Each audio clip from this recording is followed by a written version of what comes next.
गुरु प्यारी सात संगत जी, प्यार से कहिए धनंकार जी। आशा करती हूँ संतों जी आप सभी सतगुरु माता जी के आशीर्वाद से बहुत खुश होंगे। दासी आपके लिए आज नई साखी लेके आई है। आज की साखी का विषय है जैसा करोगे वैसा भरोगे। संतों जी ये बिल्कुल सही बात है। हम मनुष्य जैसा कर्म करते हैं हमें फल भी ऐसा ही मिलता है। आज हम अगर किसी को दुख दे रहे हैं तो आगे हमें भगवान हमारे कर्मों का फल हमें दुख ही देगा। और अगर आज हम किसी को खुश कर रहे हैं, उसे खुशियाँ दे रहे हैं तो मालिक हमें हमारे ही कर्मों की फल में हमें खुशियाँ वापस देगा। संतों जी आशा करती हूँ कि यह साखी आपको अच्छी लगेगी। तो चलिए आज की साखी का आनंद लेते हैं। एक समय की बात है, एक समृद्ध नगर में धर्मपाल नाम का एक बहुत ही दयालु और ईमानदार व्यापारी रहता था। धर्मपाल अपनी मेहनत और ईमानदारी के लिए पूरे नगर में प्रसिद्ध था। वह हमेशा दूसरों की मदद के लिए तत्पर रहता था और उसका मानना था कि मनुष्य को अपने कर्मों का फल इसी जन्म में भुगतना पड़ता है। बिल्कुल सही बात है संतों जी। जैसा कर्म हम इस जीवन में करेंगे तो हमें अभी ही इसका फल इसी जन्म में भोगना पड़ता है। तो चलिए आगे क्या होता है। धर्मपाल के व्यापार में उसका एक सहयोगी था जिसका नाम था सोहन। सोहन स्वभाव से बहुत ही धूर्त और लालची व्यक्ति था। वह धर्मपाल की सफलता से जलता था और हमेशा इस ताक में रहता था कि कैसे वो धर्मपाल को नुकसान पहुंचाकर उसका सारा धन हड़प ले। ऐसी नियत वाले लोग ना ही तो कभी खुद खुश रहते हैं और ना ही दूसरों को कभी खुश रहने देते हैं। एक बार की बात है, धर्मपाल को व्यापार के सिलसिले में दूसरे राज्य जाना पड़ा। उसके पास सोने के 100 सिक्के की एक थैली थी। सफर लंबा और जोखिम भरा था, इसलिए उसने सोचा कि वह ये सिक्के अपने मित्र सोहन के पास अमानत के तौर पर रखकर तब जाए।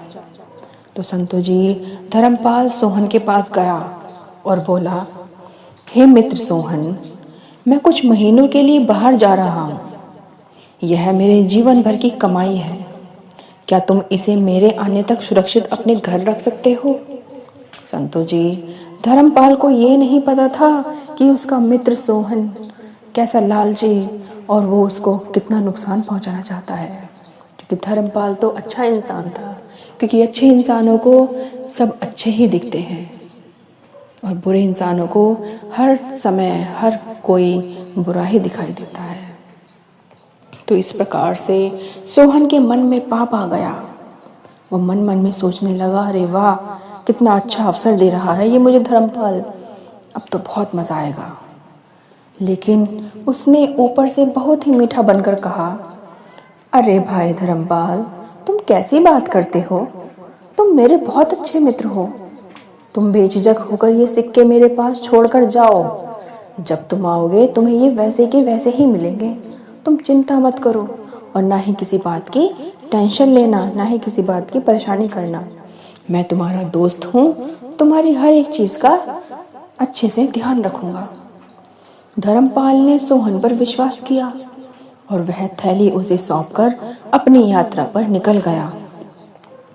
जैसे ही धर्मपाल गया, सोहन ने उन सिक्कों को देखा और उसकी आंखें चमक गई। उसके मन में और गहरा लालच आ गया। उसने उन सोने के सिक्कों को निकालकर अपने तहखाने में छिपा दिया और उस थैली में लोहे के छोटे छोटे टुकड़े भर दिए और वो थैली अपने लॉकर में रख दी। ऐसे ही क्या हुआ संतों जी, आगे चलते हुए कुछ महीने बाद जब धर्मपाल अपनी यात्रा से लौटा तो वह सीधा सोहन के पास पहुंचा। कुशल मंगल पूछने के बाद, काफी बातें होने के बाद धर्मपाल ने अपनी अमानत वापस मांगी। तो सोहन ने बड़े ही दुखद स्वर में कहा, मित्र, मुझे कहते हुए बहुत बुरा लग रहा है, लेकिन तुम्हारी उस थैली को चूहों ने कुतर दिया और उसके अंदर के सारे सिक्के भी चूहे खा गए। संतो जी, ये सोहन धर्मपाल का बेवकूफ़ बनाना चाहता था। उसके कहने का तरीका आप देखिए, वो बोल रहा है कि सोने के सिक्के भी चूहे खा गए। क्या अजब बात कही। तो संतो जी, ये बात सुनकर धर्मपाल हैरान हो गया, क्योंकि वह जानता था कि सोने के सिक्के चूहे नहीं खा सकते। लेकिन वह यह भी समझ गया कि सोहन उसे धोखा दे रहा है। उसने तुरंत गुस्सा नहीं किया, बल्कि शांत रहकर बोला, मित्र, कोई बात नहीं। अगर चूहों ने मेरे सोने के सिक्के खा लिए तो इसमें तुम्हारा कोई दोष नहीं है। मेरे भाग्य में जो लिखा था वो कौन टाल सकता है। तो संतो जी, धर्मपाल की ये बात सुनकर सोहन मन ही मन बहुत खुश हुआ। वो सोचने लगा कि धर्मपाल तो बड़ा ही बेवकूफ़ है। इसे यही नहीं पता कि चूहे सोने के सिक्के खा भी सकते हैं या नहीं। वो मन ही मन बहुत खुश हुआ और सोचने लगा, अरे वाह, मुझे सोने के सिक्के मिल गए और धर्मपाल कुछ बुरा भी नहीं मान रहा। तो संतो जी, उसने धर्मपाल को कितनी आसानी से मूर्ख बना दिया। वो ये सब बातें अपने मन में सोच रहा था। आगे क्या होता है। अगले दिन धर्मपाल ने सोहन से कहा, मित्र, मैं आज नदी पर स्नान करने जा रहा हूँ। क्या तुम अपने बेटे चिंटू को मेरे साथ भेज सकते हो? क्योंकि जब मैं नदी में नहाने के लिए जाऊंगा तो वह बाहर बैठकर मेरे सामान की रखवाली कर लेगा।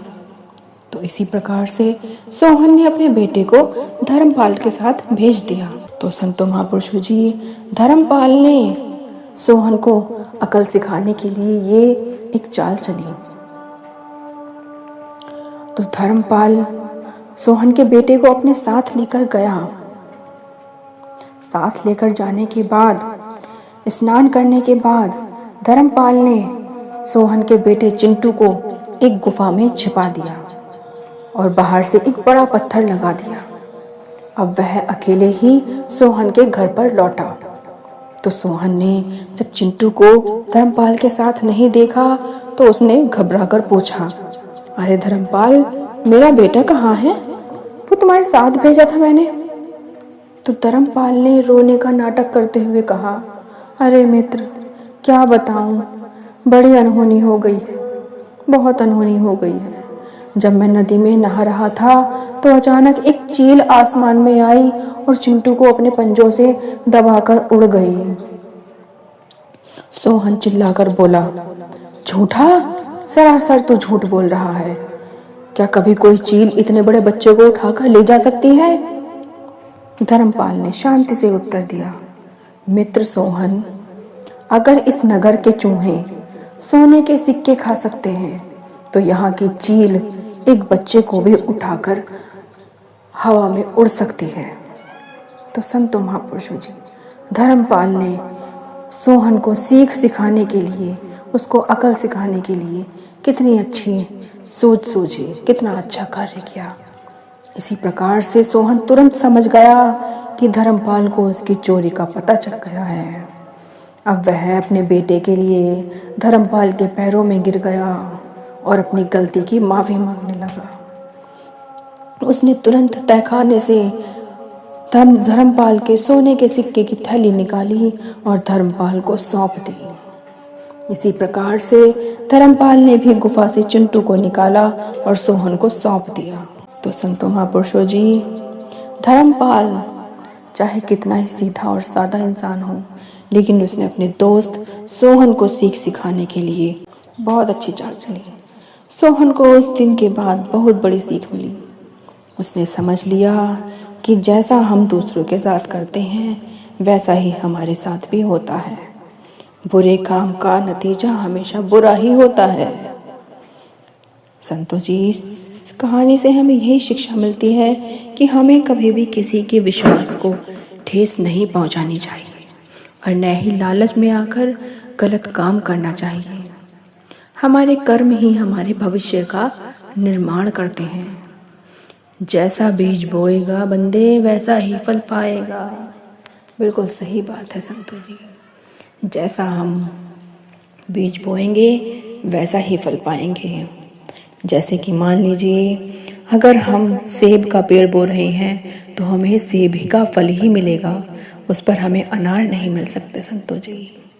इस साखी से आपको कितनी अच्छी सीख मिली, हम सभी को कितनी अच्छी सीख मिली संतों जी। आपको साखी कैसी लगी दासी को कमेंट में ज़रूर बताएं और दासी के चैनल को लाइक शेयर सब्सक्राइब कीजिए। दासी आपके लिए और अच्छी साखी लेके आएगी। प्यार से कहिए संतों जी, धन्यकार जी।